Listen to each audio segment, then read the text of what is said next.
Bienvenidos Universos. Universos es el espacio donde de la mano de Marta Carrillo y de los expertos te damos herramientas para que logres crear la vida que deseas. Como te ves afuera es como estás por dentro. Rosario Cardoso y Álvaro Gordoa nos hablaron sobre la importancia de trabajar nuestra autopercepción y cómo nuestros discursos internos afectan 100% a nuestra vida. Hola, ¿qué tal amigos? Yo soy Marta Carrillo y me da muchísimo gusto estar en este universo en donde compartimos herramientas para convertirnos en un mejor ser humano. Y al día de hoy tengo un agasajo porque tengo no uno, sino dos invitados el día de hoy, que además ellos hacen una mancuerna muy interesante porque pareciera que una habla desde lo de adentro hacia afuera y que el otro desde lo de afuera hacia adentro, pero resulta que lo de adentro se ve afuera y lo de afuera se ve adentro. O sea que los dos van de la mano completamente. Y ellos son Rosario Cardoso y Álvaro Gordoa. Bienvenidos, ¿cómo están? Vas, Álvaro. Yo pues muy contento de estar aquí, sobre todo Marta, con esta introducción que sin duda esos complementos de cómo estás por dentro, estás por fuera y cómo estás por fuera, estás por dentro, es algo que ha generado, pues se ha convertido en un polo de generador de riqueza humana que ahora feliz de estar contigo aquí pudiéndolo platicar. Pues quiero decirles que Álvaro es conferencista, es socio director de Grupo Imagen Pública. Bueno, es un expertazo en todo lo que es imagen. Si ustedes tienen un conflicto de alguna cosa que no se les vea bien o de sus redes, bueno, el mejor es Álvaro. Y Rosario también es psicoterapeuta corporal, se dedica al desarrollo humano, es yoga, bueno, hace yoga, es una gran maestra, aparte también está haciendo constelaciones familiares. En fin, de verdad son un complemento muy interesante. Juntos tienen ese taller que se llama Como es adentro, es afuera. Así es que, bueno, la primera pregunta para los dos, primero es, ¿qué pasó en su vida que se dedican a lo que se dedican? Yo creo que el empezar a buscar herramientas para yo experimentar mi propio proceso de autosanación, como bajo la premisa de que cada ser humano tiene esta capacidad y este poder de acomodarse, de autosanarse, y ojo, no es que no necesitemos ayuda, sino que siento que efectivamente a veces buscamos muchísimo afuera. Entonces me ¿Pero te parece, pasó algo personal, alguna sí, crisis o algo que te sí. puso de límite de decir, no quiero esta vida, voy por otra? Claro, yo creo que no me gustaría mucho decir una familia disfuncional porque es muy cliché, porque la verdad es que todas las familias son disfuncionales. Por un lado eso, y por el otro, ¿cómo no decirlo? Un mal amor. Así fue como comenzó este camino en mi vida. Es que hay mucha gente que ha tenido malos amores y una viene de familias con conflictos, Sí, entonces seguramente eso hará que también ahorita cuando tú hables digan, ay, ella pasó lo que yo, y entonces sí, identifican más. Y en sí, tu caso, mi totalmente. querido Álvaro, A mí que me pasó para dedicarme a lo que me dedico ahora, Marta, me castigaron en el verano del 90 por sacarme 3 5 en conducta. Y me ¿por qué? amenazaron que no iba a pasar a la secundaria y que me iban a retener la matrícula. Y ese verano que me castigaron, me quedé encerrado en casa. Y sucedió algo que ahí en mi infancia me marcó, que fue la película de las tortugas ninja. Fue la primera película de las Ninja Turtles que se publica y yo veo que se llaman Leonardo, Miguel Ángel, Rafael y Donatello como los renacentistas, pero pues yo no tenía ni idea quiénes eran los renacentistas y qué fue el Renacimiento. Y le pregunto a mi madre qué es el Renacimiento y ella, con su afán de explicarme, me enseñó a usar una enciclopedia. Se fue a la letra R y me dijo, pues ponte aquí a leer qué es el Renacimiento. Y me encantó. Y salté de capítulo en capítulo, y que si de Leonardo me iba a la Mona Lisa y después allá al Museo del Louvre. Y entonces ese verano me hice nerd.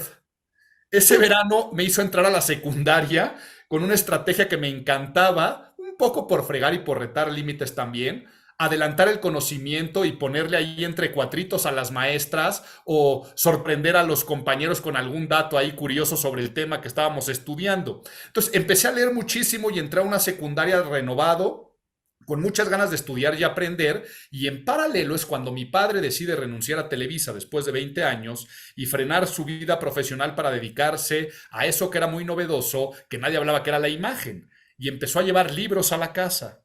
Libros que hubo uno por ahí que es el de Cómo ganar amigos e influir en los demás, de Dale Carnegie, que me cayó a una edad muy temprana, lo leí y me encantó. Y me di cuenta que me podía salir con la mía, generando este tipo de carismas y estrategias para ser bien percibido y hacer amigos y networking. Y eso me agarró, te estoy hablando que por ahí ya tendría yo 14, 15 años. Y el resto es historia, me enamoró lo que empezó a emprender mi padre y al día de hoy me dedico a la educación y a la imagen pública. Entonces sigo siendo bastante nerd, sigo leyendo muchísimo, sigo aprendiendo mucho y por supuesto con toda la profesión de la imagen pública. Pero me pasó que me casi repruebo sexto de primaria. A mí me encantan esas historias porque te das cuenta cómo a veces algo que aparentemente es malo te lleva a una situación muy poderosa interna, donde encuentras un nuevo camino o un descubrimiento, simplemente el más importante, el que tienes contigo. Entonces, ahora yo quiero saber cómo es que se da este matrimonio tallerístico, por llamarle así de alguna manera, cómo es que ustedes confluyen y cómo es que aparentemente estos dos mundos de afuera y de adentro que viven como diferentes, hoy estamos en la conciencia de cada vez se integran más y que necesitamos vivirlos de manera integrada. Pues mira, me encantaría contar a mí la primera parte y Rosario, tú cuentas Claro. después cómo evolucionó, Perfecto. porque fue por estas coincidencias de la vida y cosas que nos suceden. Marta, nos vamos a pandemia. En el Colegio de Imagen Pública ya teníamos experiencia dando clases a distancia con el campus global, pero pues había muchas cuestiones de desequilibrios emocionales, necesidad de salud mental, de reencontrarnos. Entonces, como rector, le pido a mi gente de vinculación, los que hacen actividades extracurriculares, que hagan una propuesta de charlas de bienestar a distancia para los alumnos. Y una colaboradora nuestra propone a Rosario para que dé una charla y yo andaba necesitado también de esos apapachos emocionales de estas pláticas. Y entonces me conecté como rector ahí con los alumnos a escuchar la charla y ahí es por primera vez que escucho esa voz, se me transmite esa energía que tiene Rosario y escucho lo que empieza a decir y digo, wow, esto me encanta, me gustó cómo lo hace y le mandé un mensajito diciéndole, Rosario, gracias por dar esta charla en el Colegio de Imagen Pública, me sirvió muchísimo y lo haces muy bien. Entonces, ahí fue la primera vez que yo conozco a Rosario. Si quieres, Rosario sigue hablando de este matrimonio espiritual que, como le dijo Marta, parafraseándola un poco. Pues ya después, vaya, que yo me sentí muy honrada porque claramente Álvaro Gordoa era alguien a quien yo ya admiraba de lejos, pero el hecho de conocerlo y de poder tomarnos un café y darme cuenta que es mucho más allá de un personal branding, porque si alguien es congruente y coherente y que ha dejado los listones bien altos en mi círculo amistoso es Álvaro. O sea, realmente es un alma muy elegante, ¿no? No solamente es alguien que sabe de imagen pública, sino que también tiene mucho esta congruencia con su imagen interna. Entonces, un día desayunando, vino esta idea de Álvaro de, oye, ¿qué tal que hacemos algo, no? Se aventuró y yo le agradezco mucho ese voto de confianza porque realmente solamente había escuchado esta charla que di en el colegio y entonces así fue como empezamos esta propuesta. Nos fue muy bien en el primer retiro. Hicimos una mancuerna espectacular porque respetamos mucho nuestra esencia, nuestro trabajo, pero además el storytelling se ligaba muchísimo y nos dimos cuenta que realmente era muy nutricio esto que hacíamos. Tuvimos una segunda edición y en esta segunda edición ya tuvimos 34 personas. Entonces ha sido muy poderoso, ¿no, Álvaro? Pues es que los testimoniales han sido transformadores de la gente que va encontrando este sentido y el concepto de rediseñando nuestra imagen desde el centro, desde nuestro ser, es Marta por lo que tú decías, ¿no? La frase cliché de que si estás bien por dentro, estás bien por fuera, es cliché porque es una realidad. Yo también en paralelo, gente tal vez no lo sabe, pero yo soy terapeuta cognitivo-conductual. Yo me certifiqué por el Feeling Good Institute del Dr. David Burns como terapeuta cognitivo-conductual, pero por supuesto nunca he ejercido, aunque sí hablo de estos temas más de desarrollo humano relacionado con la esencia. Entonces, en esta mancuerna, Rosario siendo más corazón, más espiritualidad, más todo este sentido místico, pero con una base, por supuesto, detrás de ciencia y de psicología. Y yo totalmente hacia las neurociencias, los procesos mentales, los hackeos de cómo nuestro cerebro nos juega elementos que después se liga con nuestras hormonas y nos hacen sentir bonito y feo. Hicimos una curaduría de una experiencia vivencial donde a la gente se le va llevando por un proceso transformador de reconocer sus motivos, sus intenciones, qué es lo que desean, qué es lo que lo anhelan, cuáles son los frenos que tenemos, cuáles son las máscaras que nos ponemos todos los días, cómo lidiar con nuestros vicios del ego, para después tener una relación de hacer la paz con nuestro ser, nuestro cuerpo, nuestros prejuicios, los que nos ponen los demás y los que nos etiquetamos todos los días, para después, utilizando mucha razón y sobre todo la voluntad, conseguir aquello que deseamos en presencia y en vida y en el momento que estamos viviendo, dándole un sentido a lo que a veces pensamos que no tiene todo sentido. Entonces, responder la pregunta ambiciosa de por qué estamos aquí o cuál es el sentido de la vida es complejo, pero la gente sale con muchas ganas de vivir y encontrándole que vivir tiene un sentido. Y Álvaro, además, Marta, perdón, dime, los, dime. los acompañamos a resignificar su historia, porque tú sabes que nos contamos muchos cuentos, ¿no? Y nos estacionamos en la conciencia infantil, en el sofá de la víctima, cuando la realidad es mucho más amigable de lo que parece. Entonces, me parece algo muy lindo, porque de alguna forma en este identificar máscaras, integramos estas partes nuestras que también han sido excluidas porque nunca entraron en el cuadro de honor, porque crecimos condicionados con muchísimas expectativas para cumplir. Perdón, eso era como un poco complemento Está bien. a lo que Álvaro decía. A ver, si hoy una persona se levanta y se mira al espejo y no se gusta también, no nada más por lo que está afuera, sino por lo que está adentro, ¿no? Por las creencias que puede traer, por todos los condicionamientos. Pero, ¿qué hace una persona que hoy se levantó y se vio al espejo y dijo, no me gustó? Y que hay un desamor hacia su propia persona. Y me gustaría que ambos contestaran estas preguntas que nos vamos a ir haciendo. ¿Qué hace esa persona? Se hace mucho daño, pero no lo sabe. A nosotros hacemos un ejercicio de todas esas cosas feas que nos decimos, ponerlo en boca de alguien más y la gente se ofende cuando le escucha en boca de alguien más, y cuando lo decimos a nosotros mismos no sabemos cómo ese diálogo interno y esa programación nos está afectando. Pero yo sé que la pregunta va más en relación de qué hacen positivo, ¿no? Acercarse a conocimiento, a conocer cómo funciona nuestro cerebro, a entender por qué nos decimos esas cosas todos los días y luego a resignificarlo, incluso agradecer los improbables. Si algo tengo en mi cuerpo, en mi vida, si sufrí una muerte, a eso le podría yo dar gracias. Entonces, acercándote a conocimiento, acompañamiento, por supuesto, a terapia profesional, pero experiencias como las que damos nosotros en el retiro, de ahí parte, Marta. Tendría que contarte todo lo que vive la gente durante un fin de semana para decir qué es lo que podría hacer.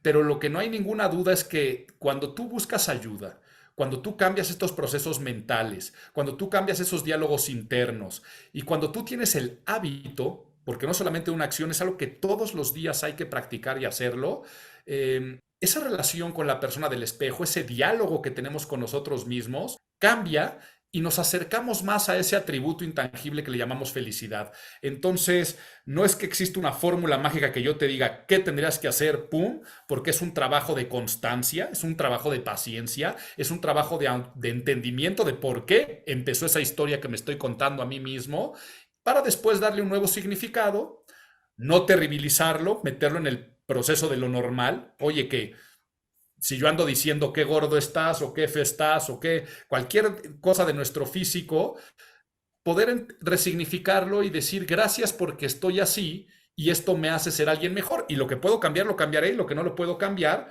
lo resignaré y resignificaré, que son dos cosas diferentes. Rosario. Y que qué importante es el autoconocimiento profundo, porque de alguna forma mi cuerpo cuenta mi historia. Mi cuerpo no es casualidad. Entonces, ¿cuáles son estas emociones que yo no estoy atendiendo? Estos pensamientos que no estoy controlando, porque yo creo que una mente educada, Marta, obra milagros. Entonces, el gran problema, o yo creo que más bien el gran reto de la salud mental actual, es educar a nuestra mente, ¿no? ¿Cuál es este diálogo interno y qué tan higiénico o no es este diálogo interno como para que mi corporalidad hoy esté peleada, o más bien yo esté peleada con mi corporalidad? Entonces, es un ejercicio también de muchísima autocompasión que no estamos educados para mirarnos con compasión. Confundimos la compasión con la lástima y no tiene que ver. La compasión encierra entendimiento y también la voluntad de abrazar como es, y cuando yo acepto lo que soy, es entonces cuando yo lo puedo cambiar. ¿Cuál sería una primera herramienta para darle a la gente cuando está en una posición de evaluación personal? Y yo creo que todos hemos pasado en algunos instantes por alguna de estas, y es horrible cuando estás ahí, y más cuando te estacionas en una etapa de tu vida en donde todo lo que ves de ti no es lo que quisieras ver. ¿Cuál sería una primera herramienta de que cada uno le pudiera dar? Y puede ser desde, o sea, córtate el pelo, ¿sí me entiendes? O sea, o busca en el corazón, o sea, ¿qué hacemos cuando estamos ahí? Mira, yo lo que les hago primero es saber ese estado, qué es a lo que aspiran, o sea, cuál es su deseo y poderlo escalar y poder cuantificarlo. O sea, me refiero cuando la gente dice es que no soy feliz. ¿A qué le estás llamando tu felicidad? ¿Cuándo te vas a dar cuenta que eres feliz? ¿Estás viendo la felicidad a futuro? Y después tratarle de poner una métrica. Eso para mí es lo más importante, que la gente deje de vivir en el plano de las fantasías y de las ilusiones, que pueda vivir en el plano de los anhelos, que es cuando deseas algo con vehemencia, pero que después lo aterricen a un deseo práctico y aterrizado, porque no por una cuestión de psicomagia de córtate el pelo, la persona va a decir termino siendo feliz, y no es decir, es que estoy pensando que quiero un cambio en mi vida, pero en sí es tratar de entender a qué es lo que desean. Ese sería el primero. Y lo segundo que yo también siempre hago, hay una escala, Rafael Santandreu, un psicólogo catalán, autor de un libro que se llama El arte de no amargarse la vida, le dice la terribilitis y no terribilizar las cosas. Entonces, cuando algo malo nos pasa, normalmente lo llevamos al plano de lo terrible.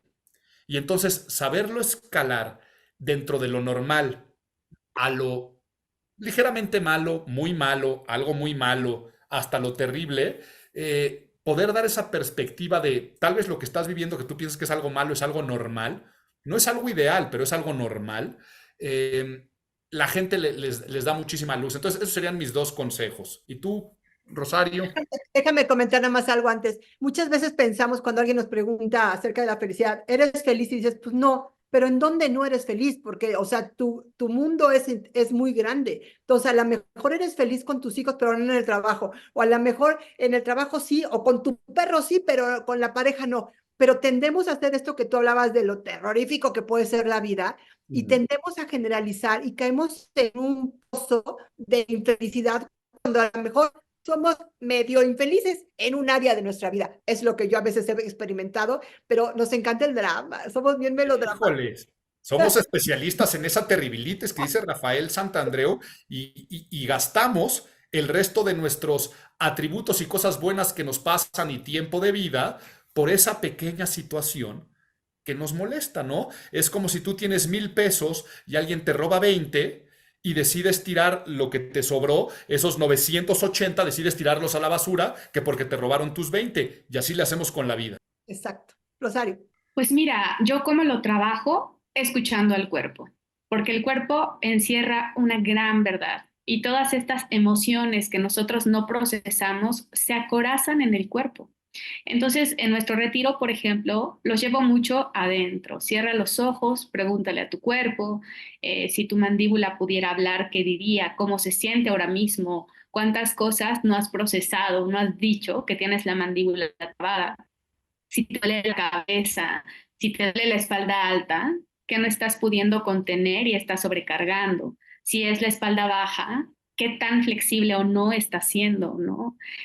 Si son las rodillas, si son los pies, si son las manos, si mis manos pudieran hablar ahora mismo, ¿qué dirían? Si me duelen los dedos, ¿qué estoy intentando sostener con tanta fuerza? ¿Que quiero controlar? Que mi cuerpo me está diciendo que no es por ahí el camino. Entonces, siempre el cuerpo me va a decir como por dónde darle, y a eso se le llama sabiduría organísmica. Entonces, es bien importante sentir para sanar. Dime una cosa, ¿por qué crees que a veces no tenemos tanta conciencia del cuerpo? ¿Por qué a veces ni siquiera cuando alguien te pregunta, ¿y cómo estás bien? Pero ni siquiera sabes si te dolió el hombro y luego de repente está ahí, el dedo gordo me está molestando, y a veces hasta que no caes en el cuerpo, tienes la percepción de él. ¿Por qué lo borramos tanto cuando es nuestro vehículo? Claro, porque nuestros sentidos viven la mayor parte del tiempo afuera y con tantos estímulos que tenemos en Internet, por ejemplo, nos olvidamos de escuchar nuestras necesidades primarias, nos olvidamos de respirar. Por ejemplo, en el retiro hablamos mucho de la respiración, ¿no? Y cómo vivimos respirando a medias. ¿Cómo dices tú algo que usas? ¿Cuál es el de en torno a la respiración? Sí, que vivimos respirando con el tanque vacío. No, como si fuera el coche en reserva, es la que mencionas. Exactamente. Sí, sí, sí. Entonces, los seres humanos, la experta en relación con nuestro cuerpo es Rosario, pero yo lo que hablo también mucho es en torno a las somatizaciones, ¿no? Esa parte de cuando algo, el exceso de cortisol, el exceso de ansiedad, cómo lo empiezas a ver reflejado en tu piel, en tu pelo, en tus acciones, en tu sueño, en tus comportamientos. Todo eso va cambiando y uno de ellos es la respiración, o sea, la verdadera respiración profunda. Entender algo tan básico como cargar de combustible esta maquinaria tan perfecta que es el cuerpo y normalmente andamos como un automóvil en reserva, que además estas sustancias como la noradrenalina o el cortisol nos roban un poco de esa reserva de gasolina, pues es como si tú traes el coche que le echas un chorrito y vives un chorrito y avanzas un poco. Llega un ladrón y además le roba esa gasolina o le metes gasolina de máquina y pum, pum, pum, deja de funcionar. Entonces, estos hacks de respiración, de sonrisa, de cuidado y tratamiento con nuestro cuerpo, de postura, o sea, los superpoderes del lenguaje corporal. Y ya en temas de imagen pública, la psicología de la ropa, de cómo lo que te pones te predispone también psicológicamente. Ahora sí que como estás por fuera, estás por dentro. Si tú no te bañas, no te arreglas, te quedas en pijama, pantuflas, lo que nos pasó a muchos en pandemia, te empiezas a ir para abajo. Si tú algún día te maquillas, te pones tu perfume favorito, sientes que vas dando tiros, eso te obliga a levantarte, despertarte, salir y cambiar tus actitudes. Entonces, esa relación cuerpo-mente es fundamental para el bienestar y claro que en el retiro también hablamos acerca de ello. Oye, Talina Fernández tenía una frase que amo porque decía algo así como, a un hombre se le lloran 3 días y al tercer día es rime el perfume y ropa interior nueva. Y me encantaba porque es esto, no, no Álvaro, de cuando como mujer, Rosario Siono, cuando tú traes una buena interior, ropa interior linda, ¿cómo caminas? ¿Cómo te sientes? Entonces yo cuando de repente veo amigas que traen el chon ahí medio medio o el hombre que trae el boxer medio medio, dices, mi rey, no, a ver, o sea, todo habla de nosotros. ¿Por qué le ponemos tan poca atención a veces a esos detalles que sí nos empoderan?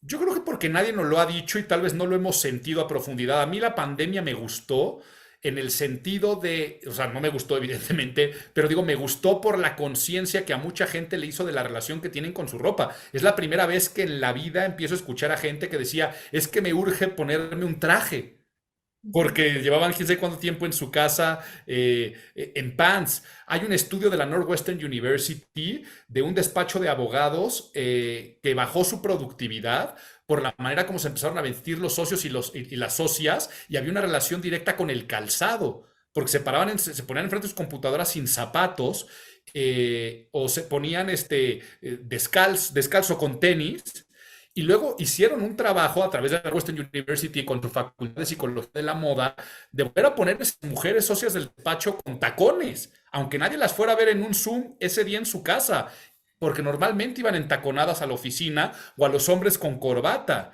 Y volvió a subir la productividad del despacho. O sea, y ellos no sabían que le estaban midiendo productividad.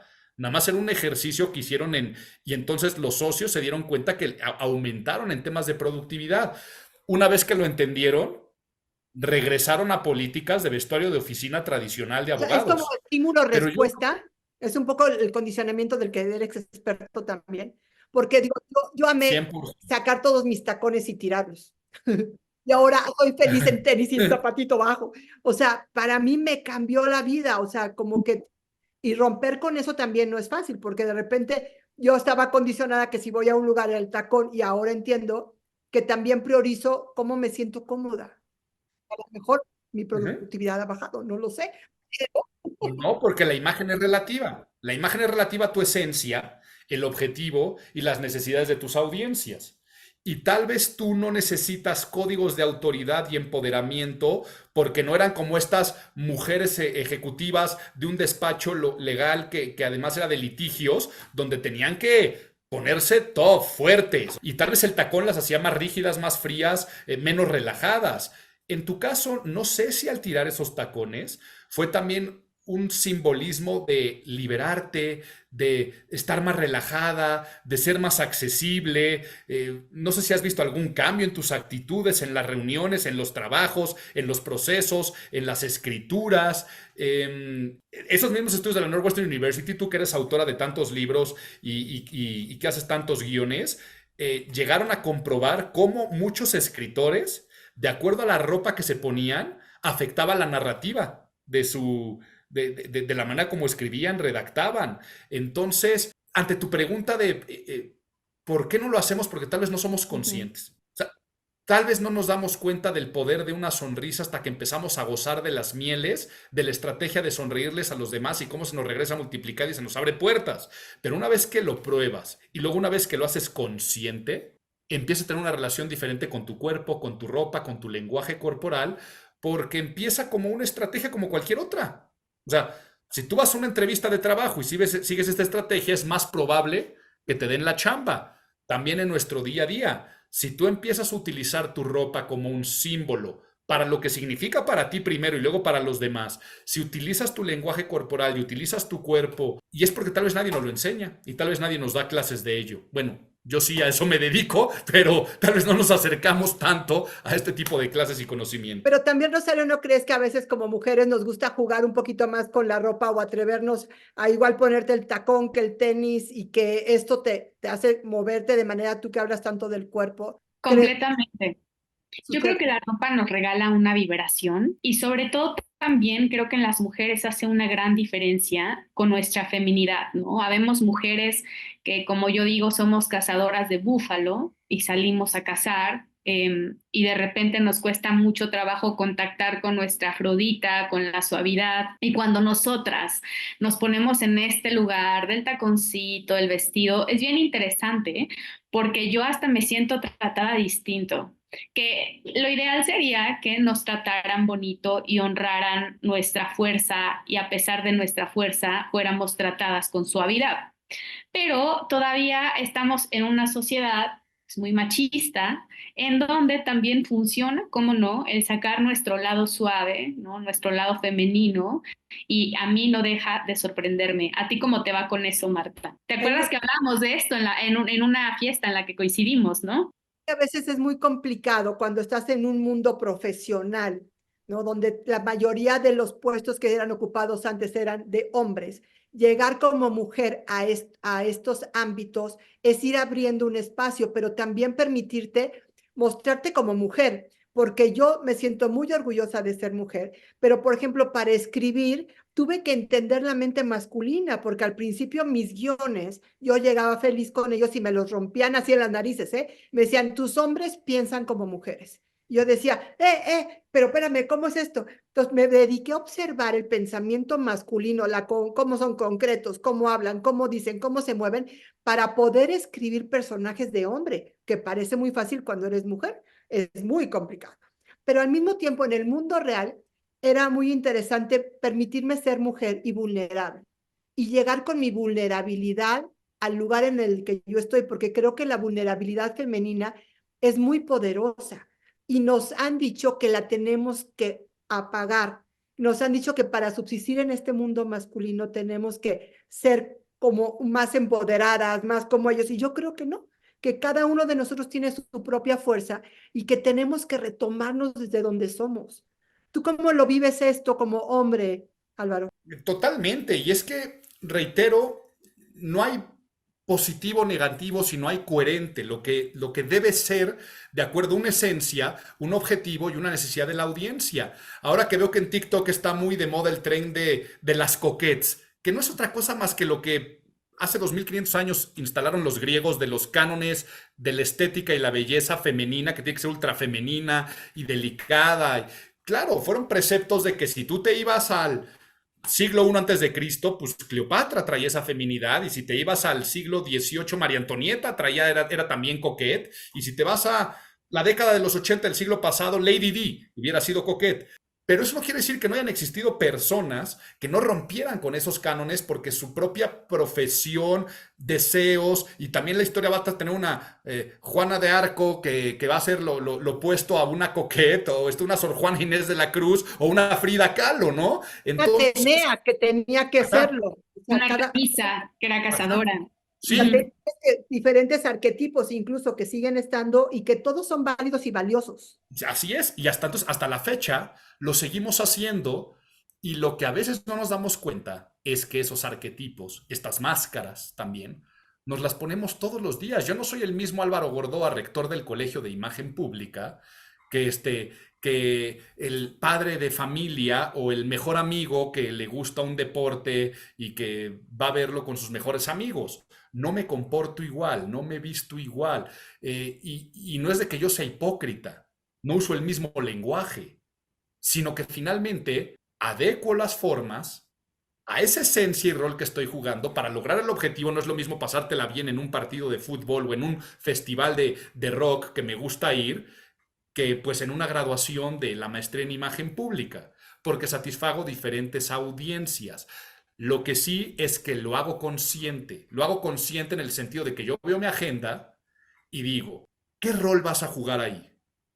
Y luego, si me pongo enfrente de un espejo, no pregunto cómo me veo, sino qué mensajes estoy enviando, qué mensajes le estoy enviando a mi audiencia y cuál me estoy mandando a mí. Y entonces, así si voy a hablar en este podcast y estoy en un sentido más humanista, pues me pongo un blazer, pero me dejo la t-shirt. Pero después de esta charla por la tarde tengo una reunión y me voy a poner camisa con este mismo blazer. Oye, Álvaro, pero eso se te llevó un esfuerzo de por qué no te vestiste con la camisa desde la mañana. No, porque sé que para esta entrevista estoy más cómodo de t-shirt. Entonces, tal vez ese pensamiento estratégico es como lo vivo yo, más como estrategia constante y sin el conflicto que a veces pues, me generaba, ¿no? Yo como amante del rock, de la música, de los tatuajes, el decir, no puedes porque eso te va a afectar en tu rol como consultor en imagen pública. Ya no, ahora lo veo como un gran privilegio y no como un sacrificio. ¿Tú cómo vives esta diversidad que hoy estamos viviendo, Rosario? Porque creo que lo que dice Álvaro está muy raro. Antes como que todas las personalidades eran mucho más rectas y teníamos que cumplir, o sea, si eras escritor te tenías que vestir hippie, si eras abogado era de traje, sí, o sea, como que era como todo muy así rockero, o sea, con tus metales y con la piel. Hoy nos permitimos jugar con nosotros. Esta libertad que tenemos, también la tenemos en el interior, ¿eso significaría? Fíjate que yo le apuesto mucho a la autenticidad, porque creo que entre más auténticos podamos ser y más leales a nosotros mismos y a nuestro estilo, es que podemos conectar con los demás. Eso para mí es una premisa importante, como no renunciar a eso que somos, no renunciar a esta necesidad que tengo de sentirme cómoda, pues de sentirme capaz de transmitir el mensaje que quiero transmitir descalza en un retiro, vaya, escuchar y ser lo más auténtica posible, porque creo que a mí no me ha fallado el regirme por la autenticidad. Así es como yo lo vivo. Y finalmente, aunque, como dice Álvaro, tengamos que ponernos hacia dónde va, cómo te vistes, cómo actúas, eso no te quita el ser auténtico, porque Claro. no te hace ponerte una máscara. ¿Qué opinan de las personas que usan diferentes máscaras? ¿Es bueno? ¿Es malo? ¿Se vale? ¿No se vale? ¿Es mejor siempre mostrar la misma? Máscara, finalmente, del prosopón, lo que te pones enfrente de ese rostro, es la diferencia entre persona y personaje. Y hay que aceptar que, oye, ¿qué opinas de las personas que se ponen máscaras? Es que todos nos las ponemos. Todos tenemos una dualidad entre la persona y el personaje, y sabemos que el personaje nos ayuda para conseguir muchas cosas. El problema es cuando la máscara te incomoda, te pesa, te hace infeliz, y no puedes hacer las paces con esa máscara que nos ponemos todos los días. Y no es que seas falso. Sí, tal vez empiece a ser estudiado, empiece a ser inteligente, estratégico, y es como cualquier otro lenguaje. Ok, yo hablo castellano, yo hablo español, pero afortunadamente aprendí a hablar inglés y puedo comunicarme con personas que no hablan español. Y entonces, ¿por qué me voy a poner yo de necio? Ah, no te hablo español. Oye, pues no te van a entender y no vas a lograr tu objetivo. Es exactamente lo mismo. Oye, mi objetivo es conseguir trabajo, mi objetivo es vender, mi objetivo es ligarme a alguien, mi objetivo es establecer una mejor relación interpersonal, estar inmenso en una sociedad que tiene ciertos estándares y constructos. Pues bueno, me pongo mi mascarita con la cual hago las paces muy bonito y entonces, si tú preguntas allá afuera quién es Álvaro Gordoa, pues la gente va a decir, Álvaro Gordoa es el del canal de YouTube, es el de la imagen, es el que tiene la sección de radio en no sé dónde, es el de los... Ese soy yo, ¿no? Es una máscara que Es amo, un rol que tienes, una parte de tu vida. así es. Y no me importa que la gente me conozca nada más por eso en algunos contextos, porque es una máscara que he abrazado y que amo, porque me ayuda pues tal vez a conseguir esas fichitas que intercambio por cosas que le llamamos dinero, o me da la tranquilidad para mantener una familia, o porque me ha traído muchos beneficios en la vida posicionarme como el de la imagen. Pero entonces, ¿qué opina la gente que se pone máscaras? Pues yo me la pongo. Y se la pone Rosario y te la pones tú, Marta, constantemente. Y luego vamos con nuestros mejores amigos y amigas y tal vez nos quitamos esa máscara, pero nos ponemos otra.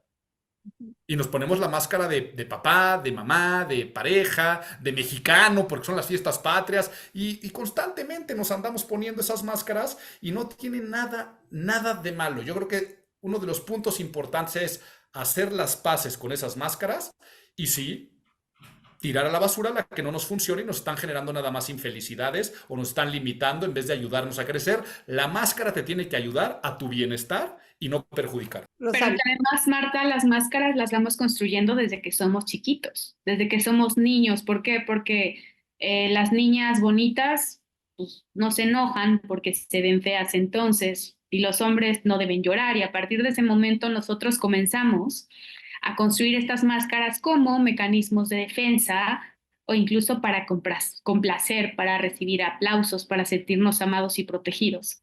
Lo más importante, como dice Álvaro, es hacerlas conscientes y también saber quién está detrás de estas máscaras. Y también el permitirnos bajar estas barreras, esto que tú hablabas, ¿no? Del permitirnos sentir vulnerabilidad, con la certeza de que no voy a dejar de ser amada solamente por mostrar mi fragilidad. Sí, de mantenernos con nuestra esencia. Yo creo que sí es importante. O sea, a mí me cuesta un poco de trabajo el término máscara, pero yo también lo veo como roles que vamos determinando en la vida y que vamos actuando. Y como dices, o sea, yo no soy la misma, la que es la escritora, la mamá, la conductora, la que cuida al perro. O sea, vas cambiando, pero tiene que haber una esencia que ustedes además, cuando están en su taller, ayudan a contactar con uno, que creo que eso es lo más importante, el poder ser auténtico desde tu corazón, desde tu mente, desde tú, para mostrarte al mundo. Y por último, yo quisiera preguntarles, si hoy pudieran regalarle algo a la humanidad, un regalito, ¿qué les daría? Yo le regalaría presencia. Presencia es esa atención plena y consciente de que solamente somos esto que está pasando ahorita. Solamente somos presentes, somos estas pocas respiraciones, este combustible que nos metemos para vivir un poquito. Saber que las depresiones son esos excesos de pasado y las ansiedades de futuro. Y saber que el éxito no está en el futuro, porque cuando tú llegues a esos momentos, es que yo voy a ser exitoso y feliz cuando tenga casa propia, yo voy a ser cuando me case, yo voy a ser exitoso cuando tenga 1 millón. La realidad es que cuando lo tengas, vas a querer desear más y vas a decir, ahora voy a ser exitoso cuando tenga 2 millones.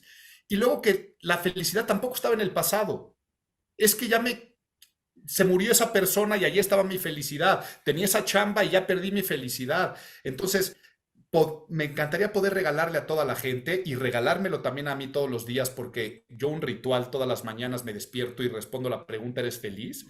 Es el ejercicio que yo hago para vivir en presencia, en este momento, en este aquí y en este ahora. Entonces ese sería el gran regalo de poderle decir a la gente, ¿qué estás haciendo en este momento que nos estás escuchando? Y este momento es lo único que existe. Lo otro ya pasó, el resto será incierto. Sé feliz en este momento y en esta presencia, sería el regalo que me podría encantar darle a la gente. Rosario. Pues mira, la verdad es que me gustó mucho la respuesta de Álvaro y me atrevo a copiarla, pero también me atrevo a agregarle algo más y es suspensión de juicio. De verdad, creo que no solamente nos inventamos historias nuestras, sino también nos inventamos historias del otro, nos imaginamos cosas del otro y eso nos aleja de la gente.